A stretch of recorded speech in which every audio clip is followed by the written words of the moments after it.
غیرت مند اور جرأت مند مسلمانوں، اللہ تبارک و تعالی نے نبیوں کا سلسلہ جس ذات گرامی پر مکمل فرمایا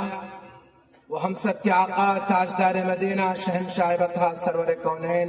محمد رسول اللہ صلی اللہ علیہ وسلم ہے۔ آپ نبی ہیں اور آپ آخری نبی ہیں۔ آپ کے بعد قیامت تک کوئی نبی نہیں آئے گا، لیکن اسلام مخالف طاقتوں اور دشمنوں نے اسلام کے ہر شعبے پر حملہ کرنے کی کوشش کی اور مسلمانوں کے سب سے مضبوط اہم چیز عقیدہ ایمان کو کمزور کرنے کی کوشش کی۔ اسی لیے ہر دور میں،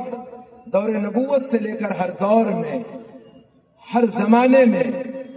مجاہدین ملت نے، علماء کرام نے اس اہم فریضے کے ذریعے اس اہم ذمہ داری کی حفاظت کی۔ اسی سلسلے کی اہم کڑی اللہ رب العزت نے اس ملک کے مسلمانوں میں ایک اہم جماعت کو تیار ہونے کے لیے، ایک اہم جماعت کی خدمات کو اپنی بارگاہ میں قبول کرنے کے لیے ایک ایسے گلدستے کو تیار کیا جس کے اندر مختلف مکاتب فکر کے علماء چن کر جمع ہو کر الگ الگ خوشبوؤں کی حامل شخصیات جمع ہوتی ہیں، اور 1929 یعنی 100 سال کے قریب پہلے عرصے میں حبیب حال میں جمع ہو کر یہ افراد جمع ہوتے ہیں، اہم افراد ہوتے ہیں، جن میں حضرت مولانا حبیب الرحمن صاحب لدھیانوی، امیر شریعت مولانا عطا اللہ شاہ بخاری، مفکر احرار افضل حق چودھری صاحب، مولانا سید محمد مظہر صاحب، اور اسی طریقے سے ان تمام حضرات اور بھی ملک کے اہم علماء کی موجودگی میں ایک مجلس تیار ہوتی ہے۔ اس مجلس کا نام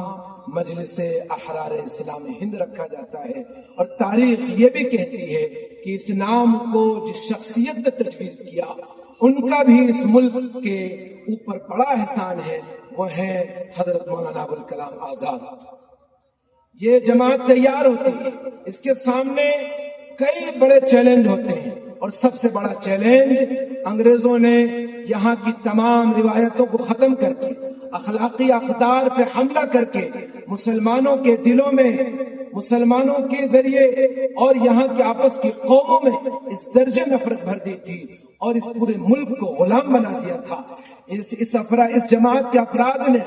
اپنے اندر وہ جذبہ جہاد بلند کیا، اپنی خطابت کے ذریعے، تحریر کے ذریعے، تقریر کے ذریعے ملک کے گوشوں میں ایک پوری تاریخ ہے۔ علماء لدھیانہ پنجاب کی تاریخ 1947